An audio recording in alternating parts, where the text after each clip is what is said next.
Hello and welcome to Pick Yourself, the podcast that helps you build and grow your electronic music career. You will learn the strategies, mindset, tactics, and tools that you can implement today to break through tomorrow. My name is Philip. Now let's get right into today's episode.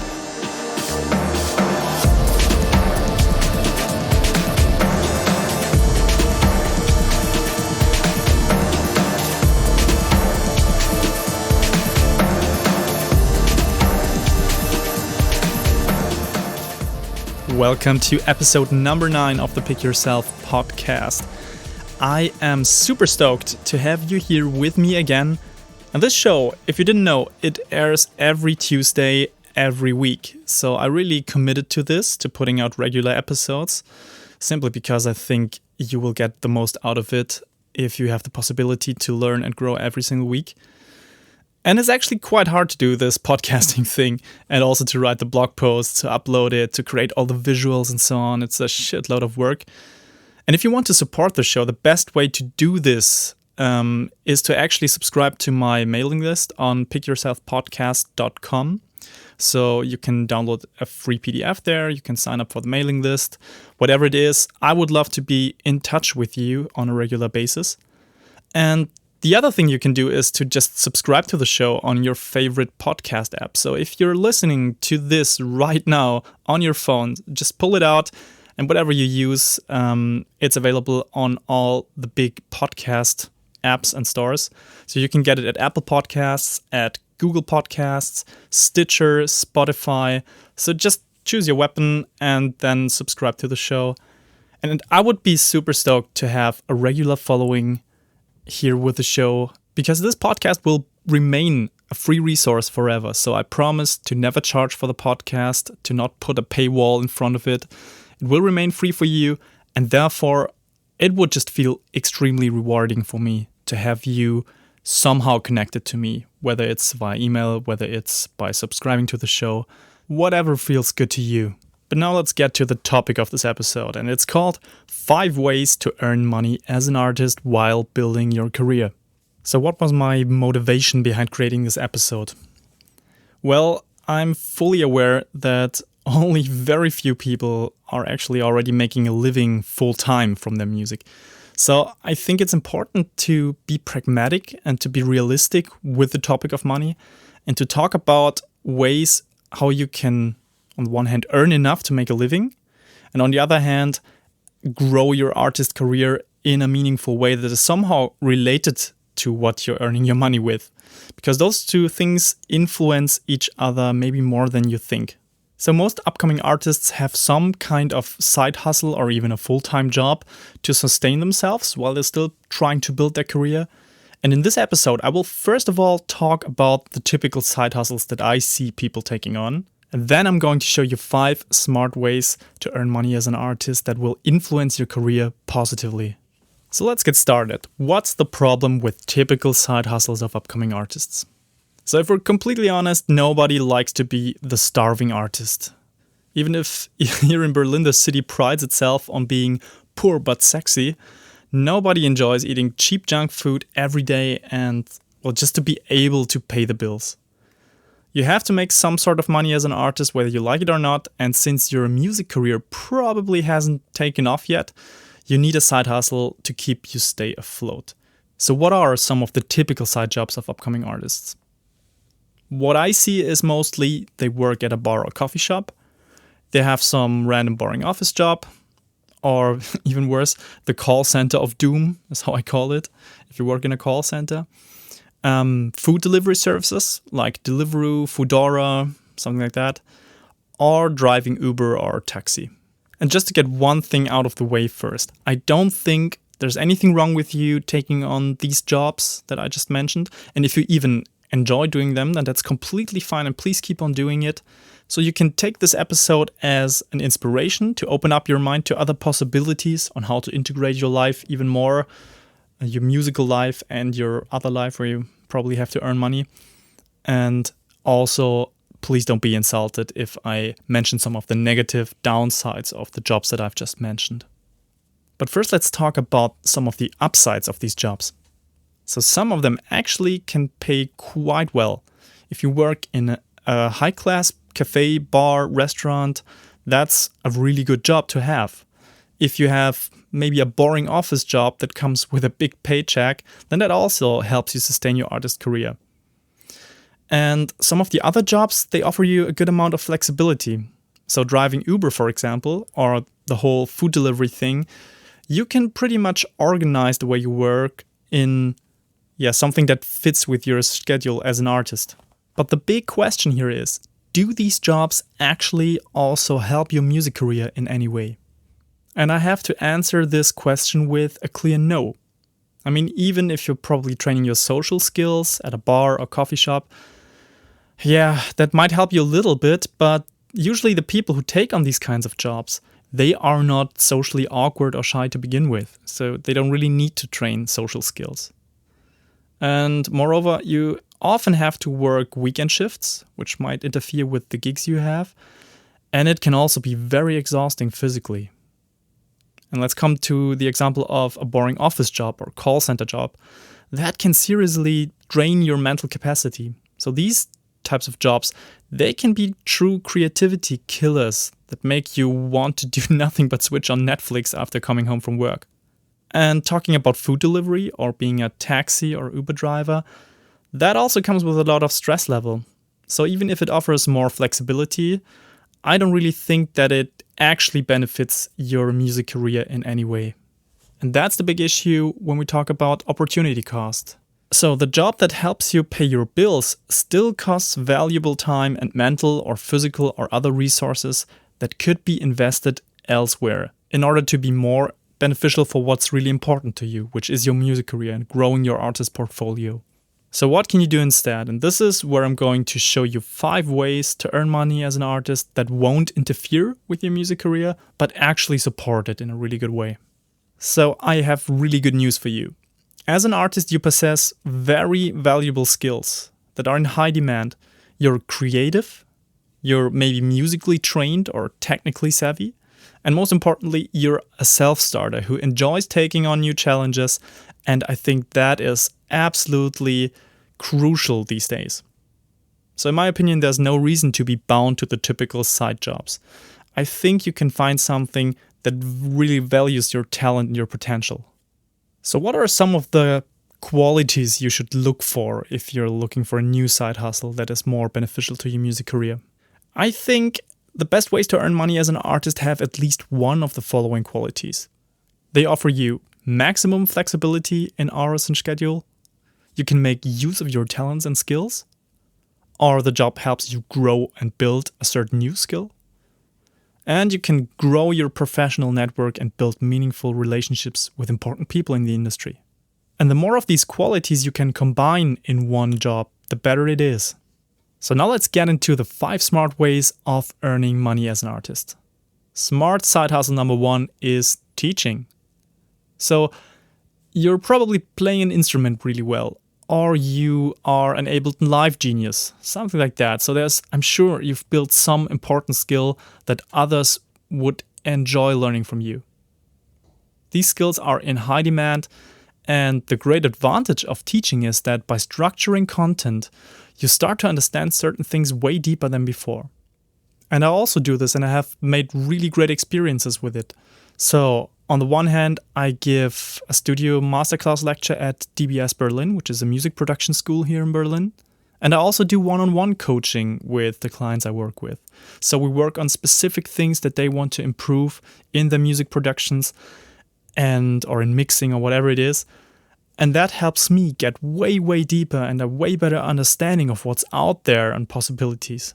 It's also a great challenge for your social skills, because teaching situations can be quite stressful, especially with group events and master classes. But this is very positive stress. It puts you on the spot. Your students will ask tricky questions that you have never thought of before. And it also trains your communication skills. And communication is a very powerful meta skill that you can definitely grow while teaching. And thanks to the digital age, you can do this type of side hustle pretty much from anywhere and pretty much with anyone around the world. So you can do this with video call sessions.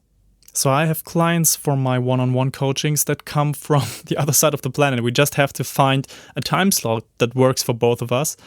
But still, there's no problem with it. We do a Skype session or Google Meet or whatever it is. And that works extremely well for both of us. And in some countries, I've noticed that teaching has a very bad reputation.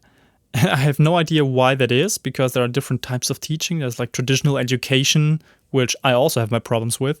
But there's also this type of new generation teaching where you're just sharing knowledge in a very cool way. And I believe that this saying, those who can't do teach, which is a really, really bad but powerful saying, I think that's not true at all. Actually, the best people at whatever discipline they do, they are also great teachers. Actually, the best people in the world in what they do, they have long overcome this threshold of where they have to earn money with what they're good at. They actually enjoy this process of sharing and mentoring others and giving away and passing on their knowledge. So don't believe in anybody who tells you that those who can't do teach. That's a sign that you should run away as fast as possible and just focus on something else. If you want to become really great at what you do, then start teaching. It's one of the best side hustles I can recommend to anybody. It's super easy to set up. It will pay decent money if you're good at what you do. And also, it's so flexible. That's perfect. You can even do it on tour. And you can do this completely remotely, no problem. You just use something like Skype or Google Hangouts or Zoom. So at the moment while I'm recording this, Zoom is the option that is the best sounding one from what I know. But yeah, all of them work basically. So now let's get to smart side hustle number 2, which is working at booking agencies, labels, or music PR companies. And now that's something that I really call a smart way of making money as an artist, because these jobs, they aren't easy to get, but they can pay off massively in a multitude of ways. So whether you're working at a booking agency, a label, or a music PR company, it doesn't matter. You essentially grow your music industry skills quite a lot at the same time. You're building such a great understanding of how all these different aspects work together and how these companies interact and how the artists interact with these companies, that it gives you just a very good feel of how the music industry as a whole machine works. And there's also another benefit to this. You will definitely grow your professional network tremendously in that time when you work in one of these industries. You might even find a mentor, somebody who believes in you, helps you grow your own artist profile, asks you the right questions, gives you guidance, and so on. You might just find great people to hang out with, people that basically give you new opportunities through their network again. And the relationships that you build during that time, they can be a really solid foundation on what you then want to build for your future success. Just to give you an example, one of our listeners here, actually from the podcast, she has been working for a quite interesting and big electronic music, experimental festival here in Berlin. And now, as a thank you for her great work during the summer, she got invited to play the main stage of that festival next year. And that, I call that a pretty extreme success. So congratulations to you. And even if you want to remain unnamed, you know who you are. And I'm fully aware that this is the music industry, and therefore it's probably not the best paying job you will find. But honestly, it's not about that here. It's about gaining experiences and that professional network. And if you can combine one of these jobs with something else that pays a little bit better, then that's already a big leap forward. So I think that's a huge opportunity for you. And you might also have bad experiences in the music industry jobs. So there are black sheep. I will not neglect that point here.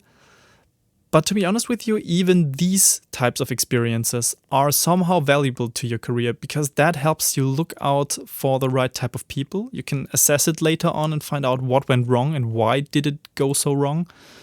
And we all will have, at one point or another, have to face these types of experiences. And it's better to do them in that soft way while you have a job there, and not from the perspective of an artist who just got screwed over by somebody. Another cool aspect about this whole working in the music industry related jobs is that a lot of that stuff can be done remotely as well. So if people are looking for a social media manager, for example, well, you can probably do this from wherever you are. You just have to have a stable internet connection. And therefore, I think there's a lot of possibility to work in these fields, even if you are not in one of the main music hub cities. So now let's come to the third smart side hustle, and that is composing music for commercials, movies, shows, and games.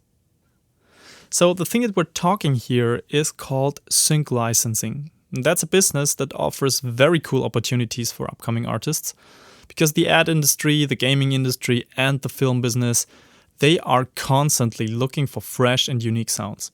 And this can range from big score compositions, which is probably a bit harder to do and to start out with, to just little sound design jobs, which is a really good starting point. So doing these kinds of effect sounds that you hear in movies, replicating certain classic synth sounds, whatever it is. A lot of these things are quite connected to what you probably already know as an electronic music producer.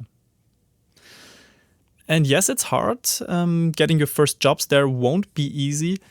But once you've done a few projects and built a little portfolio and some connections with the people involved there, then you can create actually a significant income off of your creative talent. So it takes some initiative, and you have to be willing to pitch your services to a lot of people in the beginning. But hey, that's also quite an important skill that you can learn there. And a little pro tip here on the side. Since augmented and virtual reality applications are becoming more and more mainstream, you can also specialize in producing music in binaural ambisonics format, 3D audio, these kinds of things, which is a super interesting field, and not a lot of people are doing this professionally. So there's a big chance for you. This is a very sought after skill at the moment, and for you that's a great opportunity. Now in this podcast episode, I cannot go too deep into the whole sync licensing topic because it can get very complex, but I want to leave you with a little tip here. In this field, it really pays off to learn more about music royalties, about negotiations and contracts and so on, because there are a lot of pitfalls and a lot of ways to get kind of screwed over by big companies that license your music. And it also makes sense to involve a music lawyer once you have like a bigger deal going on. It's definitely worthwhile educating yourself in this field, and I can only recommend it that you at least start with a little Google research and also dig in some of the suggestions that your performance royalties organization in your specific country has. And that's a good starting point. From there on, you can find your way into the field and at least start with a little bit of knowledge. So don't be scared, try it out, but just don't sign anything without educating yourself first. So let's jump right to number 4 on my list of smart side hustles. That is offering your non-musical skills and experiences to your local music scene. So let's assume you possess some non-music related skills like design, photography, social media marketing, and so on. Wouldn't it be great to make use of this and help your local music scene grow? I think that's a pretty good idea. And this may be not the most revenue generating way of making money as an artist, but you can also combine this with other forms of income, at least. So the cool thing is that labels are constantly looking for graphic designers that really understand what they're about, booking agencies and concert venues as well. And also artists want to work with photographers and designers who help them present themselves in the right way. So even if you have experience as a carpenter, this skill might be super valuable to some people when they're building their studio. And you can specialize in something like this and generate a decent side income.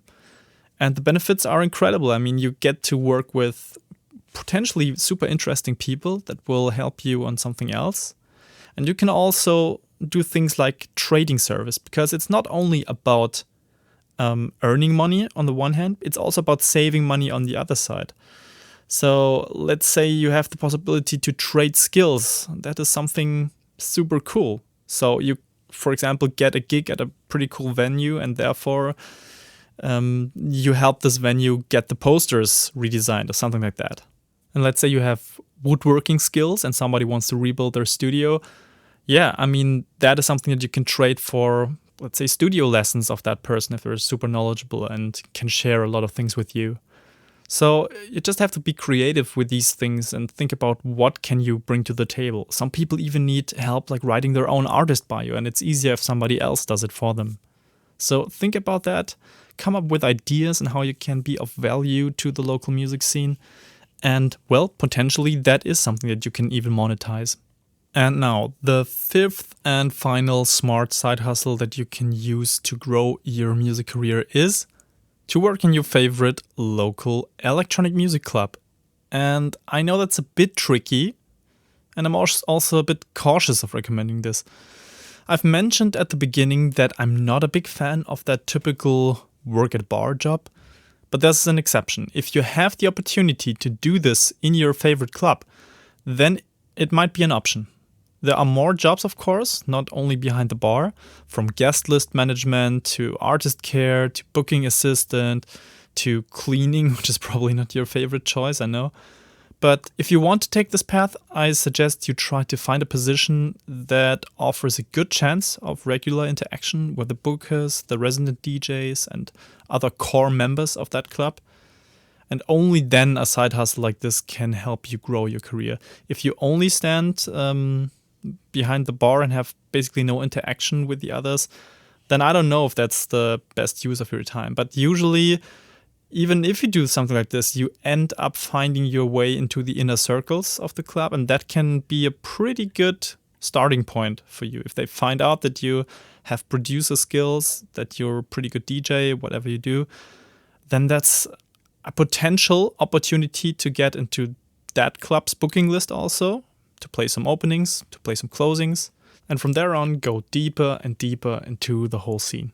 But overall, this side hustle is really kind of a dangerous one, because it's also quite easy to get trapped in the whole, I call it the party trap, where you have great connections with people, you hang out at all the parties there, you have the guest list spots and whatever, but you actually stop getting stuff done in the studio and you stop booking your own gigs and so on because you're so busy keeping up with that party life.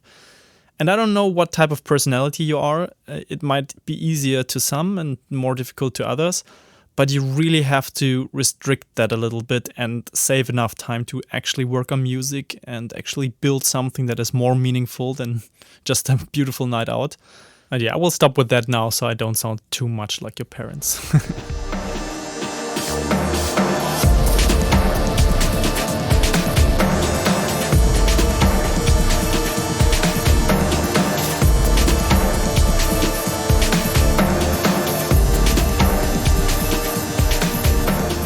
And now we come to the part of the podcast where we put stuff into action. So how can you implement this? How can you earn money as an artist while growing your career?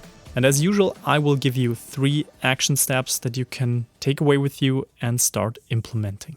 So action step number 1, evaluate your current side job.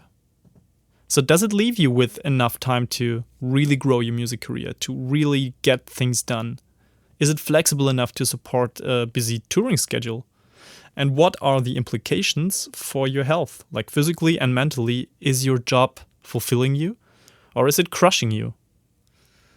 And these types of questions are really hard to answer because it requires us to face some harsh truths. And I personally like to approach these things in a way of writing. So some kind of journaling, some kind of writing things down, sit in the park and just do an evaluation with your phone in silence or flight mode and just focus on the thing where you actually take the time and evaluate it in a proper way. Oh, and speaking about phone in flight mode, that was probably a bit confusing. I didn't mean to write it down on your phone.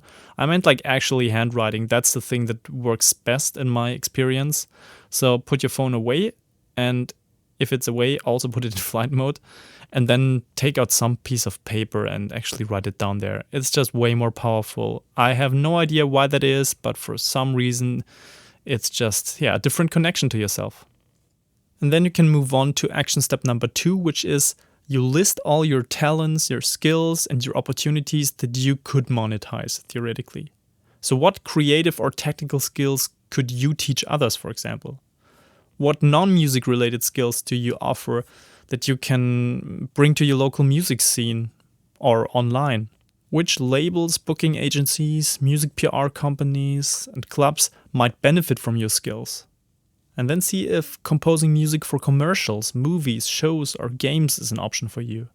There is a way into that industry, and it's possible. I've seen people succeed with no prior experience and no prior connections there.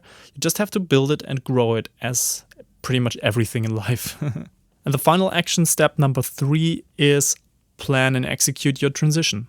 So you don't have to quit your current side job immediately, but you could start reaching out to potential new opportunities and, if possible, also reduce the hours in your current job. Maybe do a 50-50 between the two. That's also something that's possible.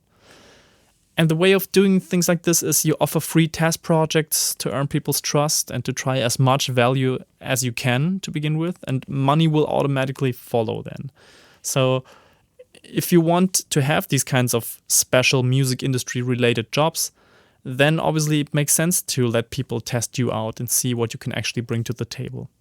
And then you make a plan for the next 6 months to transition into a side hustle that actually helps you make money as an artist while helping you grow your career at the same time. Okay, so that's it for my Smart Side Hustle episode. And now I'm super curious to know what your current side job is at the moment. I hope I didn't insult anybody who's working in a call center right now. But if you're thinking of switching to something more music related, then let me know. And which of these 5 ways actually resonated with you the most? What did you take out of this? What are you going to actually do about it and implement? So yeah, I'd really love to hear from you. You can leave a comment at pickyourselfpodcast.com under every episode. At the blog post at the end, there's a comment section. And I read everything. You can also contact me via direct messages on Facebook and Instagram. Yeah, and apart from that, feel free to drop me a good old email. That is philip@copilco-productions.com. And actually, that's my preferred way, but I'll leave it to you. Do whatever you want. I'd love to hear from you. Bye-bye.